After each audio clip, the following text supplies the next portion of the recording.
Le 21 juillet 2021, la AFP annonçait la mort de l'humoriste Jean-Yves Lafesse, qui sera à l'affiche de Meurtre à Cognac sur France 3 ce samedi 26 août. Le comédien a laissé derrière lui 4 enfants, nés de 2 mères différentes. Parmi eux, Jeanne Lambert, qui a suivi les pas de son père en devenant comédienne. Il y a 2 ans, le 21 juillet 2021, la AFP annonçait le décès de l'humoriste Jean-Yves Lafesse des suites de la maladie de Charcot.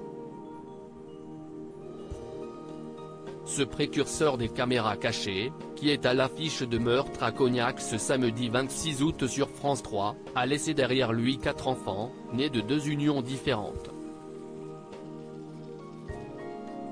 Au sein de sa petite tribu, Jeanne Lambert a voulu suivre les traces de son père.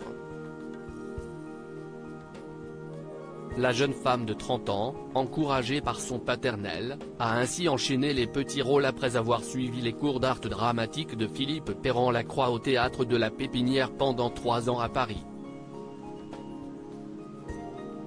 Après avoir figuré dans le court-métrage Rêve toujours de Charlotte Schwarzinger en 2012, elle incarne Marie-Lou dans le film Bienvenue chez nous de Jean Becker aux côtés de Patrick Chesney.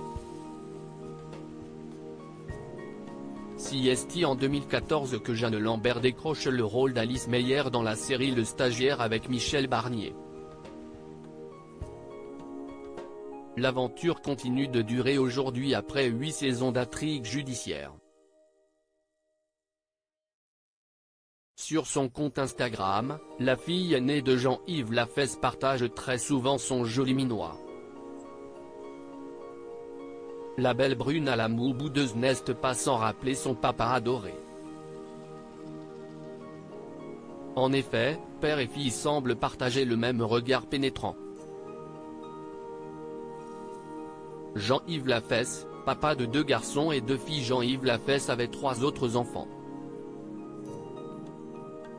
Plutôt discret sur sa vie privée, l'humoriste avait évoqué sa petite famille dans une interview pour France Dimanche en 2015.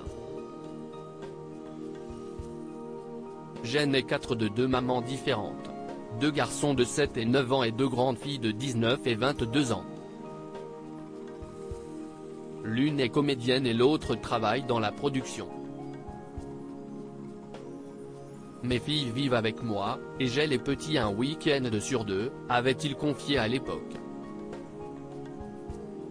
En 2020, lors du confinement, le roi des blagues avait reconnu dans un entretien pour France 3 que ce qu'il avait le plus manqué lors de cette période difficile était de voir ses enfants et que dès le déconfinement, il avait prévu de les faire venir à Vannes, chez lui.